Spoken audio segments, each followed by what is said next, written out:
리베야 학원 안 가. 리베야 방 청소 좀 하고. 아우 좀 빨리 좀 씻어.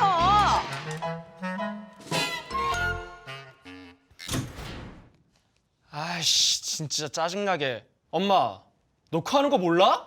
그게 어디서? 엄마한테 그게 말버릇이 뭐야? 아, 나도 프라이버시란 게 있잖아. 앞으로 방에 들어올 때 노크 좀 하고 들어오라고, 엄마. 이게 어디 말끝마다 신경질이야. 너 마시고 들고 들어왔잖아. 그리고 이게 오냐 하니까 아주 그냥 머리 꼭대기까지 올라오네. 너 도대체 왜 그래 요즘? 내가 뭘? 아, 좀 나 좀 그냥 내버려 두라고. 아, 빡쳐, 진짜, 씨.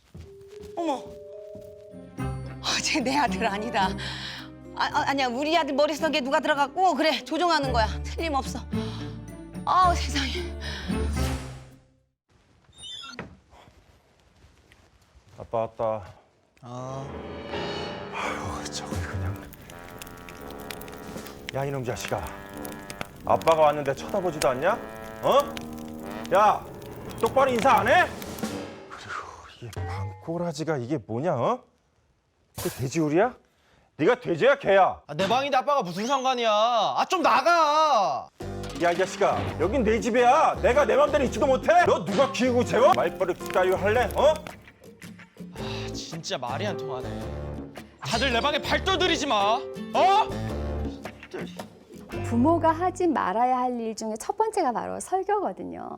설교는 어떻게 보면 부모들은 가장 선호하는 방식인데 아이들에게는 가장 통하지 않는 그런 방식이라고 할 수가 있겠습니다.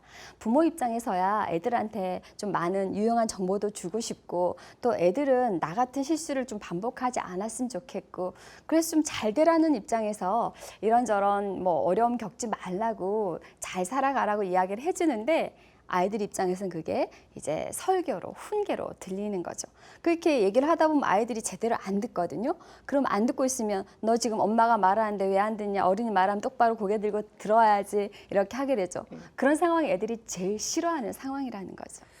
뭐 훈계하고 설교를 해야지 애들이 달라질 줄 알았는데 그게 아닌가 보네요.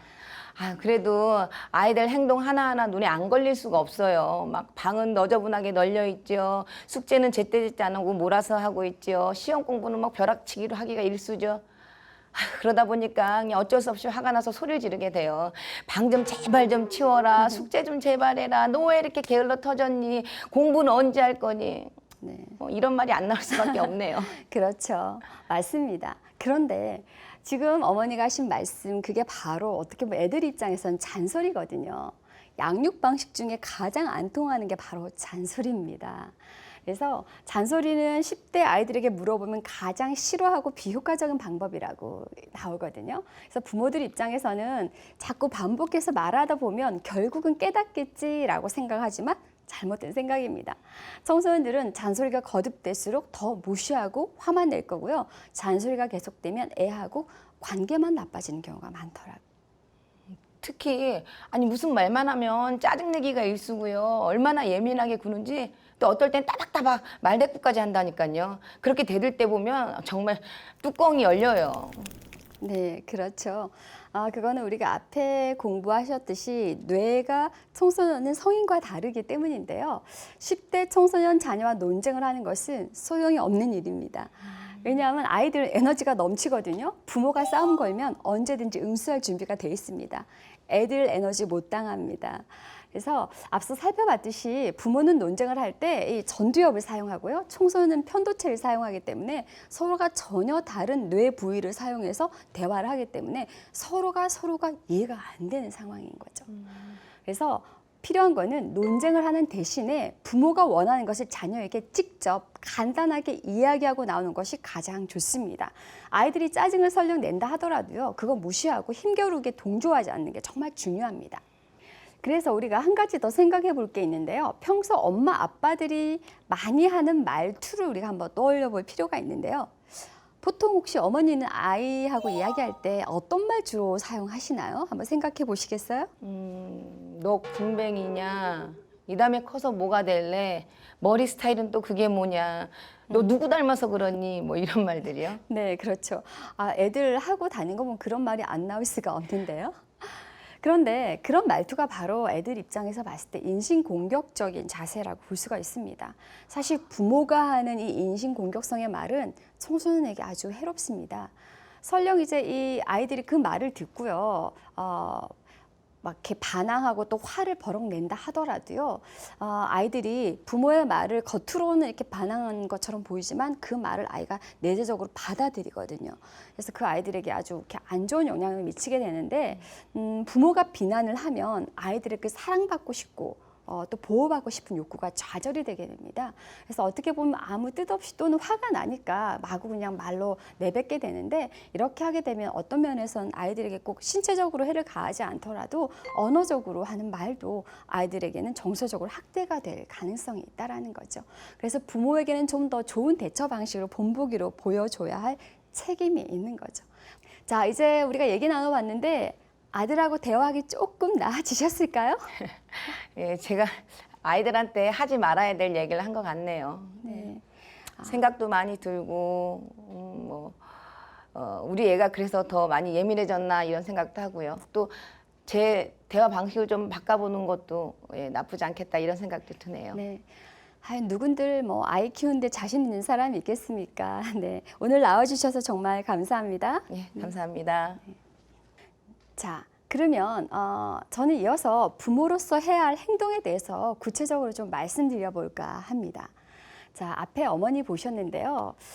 참 청소년 아이와 대화할 때 화내지 않고 대화가 끝나기란 참 어렵습니다.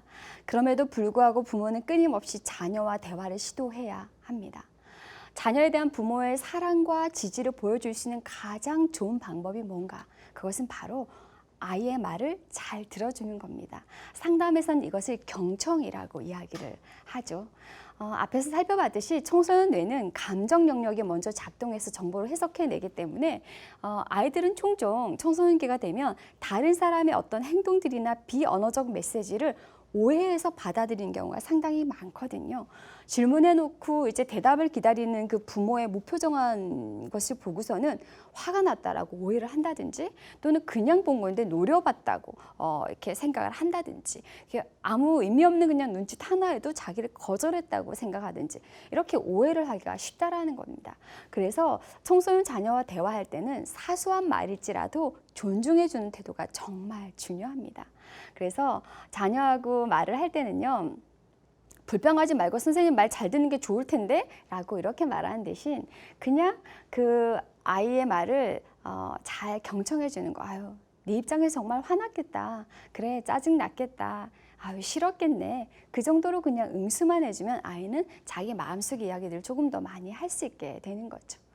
자, 그 다음에 또 우리가 했으면 좋은 것은 두 번째, 든든한 지원자가 되어주는 겁니다. 10대 아이들에게는요, 믿을 만한 어른이 필요합니다. 특히 언제나 기댈 수 있는 울타리 같은 부모가 정말 필요한 시기가 바로 청소년 시기입니다. 청소년의 뇌는 아직 전전두엽이 발달하는 과정에 있기 때문에 부모가 그 역할을 대신해 줘야 합니다. 그래서 흔히들 부모가 브레이크가 돼줘야 한다라고 이야기를 하죠. 자, 그래서 부모가 이제 똑같은 사건을 겪었다 하더라도 이 아이들이 부모가 어떻게 하느냐에 따라서 그 다음 미래가 달라질 수가 있습니다. 부모가 제대로 브레이크 역할을 해준 자녀의 이후의 삶과 그렇지 않은 아이의 이후의 삶이 정말 다르게 펼쳐지는 것을 많이 보게 됩니다. 그래서 아이들이 지지해 주되 잘못에 대해서는 책임질 수 있게, 그리고 또 가이드해 주는 그런 지도와 어떻게 보면 격려가 필요하다고 할 수가 있겠습니다. 세 번째는 신뢰해 주는 것이 무엇보다 필요합니다. 여러분 배워서 잘 아시다시피 청소년 시기는 독립성을 획득해야 되는 과업이 있죠. 그 과업을 위해서는 청소년 자신이 자기 영역을 넓혀가는 그런 자율적인 영역을 확보해야 되는 것이 필요한데요. 그렇게 하기 위해서는 부모가 먼저 청소년 자녀를 믿어주고 격려해줘야 합니다. 그래야지 자기 영역을 또는 자율성을 시험해 볼 수 있는 기회가 생기는 거죠. 이렇게 부모가 처음에 이렇게 조금씩 자율성을 인정해주면 아이들이 자기 영역을 조금씩 넓혀가게 되는 겁니다.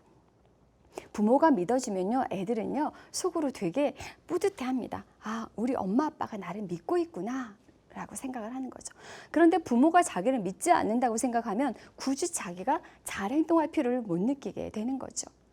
그런데 여기서 필요한 건 뭐냐면요. 꼭 아이한테 좋은 부모가 되려고 두려워해가지고 일부러 모른 척 한다든지 걱정이 되는데도 뭐 쿨한 척 한다든지 그럴 필요가 없는 거죠. 부모는 신뢰와 감독 사이 균형이 정말 중요합니다. 그래서 이 네 번째로 필요한 것이 점검하기입니다. 부모는 아이들이 어디에서 무엇을 하고 있는지 꼭 알아야 합니다. 물론 부모들도 너무 바쁘죠. 할 일도 많고 힘들고요. 그리고 또 부모들이 얘기를 안 해주는데 어떻게 해요? 라고 하지만 사실은 청소년들이 부모가 내가 어디에 있고 무엇을 하고 있는지 알고 있으면요. 위험한 행동을 좀 덜하는 경향이 있습니다. 그렇기 때문에 늘 부모님들은 아이들의 브레이크 역할을 해줘야 된다라는 거 잊지 않으셨으면 좋겠습니다. 그리고 무엇보다 필요한 건요. 본을 보이는 것이 필요합니다. 아이들에게 수용하고 이렇게 경청해주는 본을 보이고요. 무엇보다 아이들에게 정서는 받아주되 행동은 통제하고 조절해주는 것이 정말 필요합니다. 이런 점들 우리가 조금 더 깊이 생각을 해보면 좋겠습니다. 네, 우리가 오늘 청소년 뇌 발달과 관련해서 한번 살펴봤는데요. 한 아이를 키우기 위해서 모든 마을 사람들이 필요하다라는 아프리카 속담이 있죠.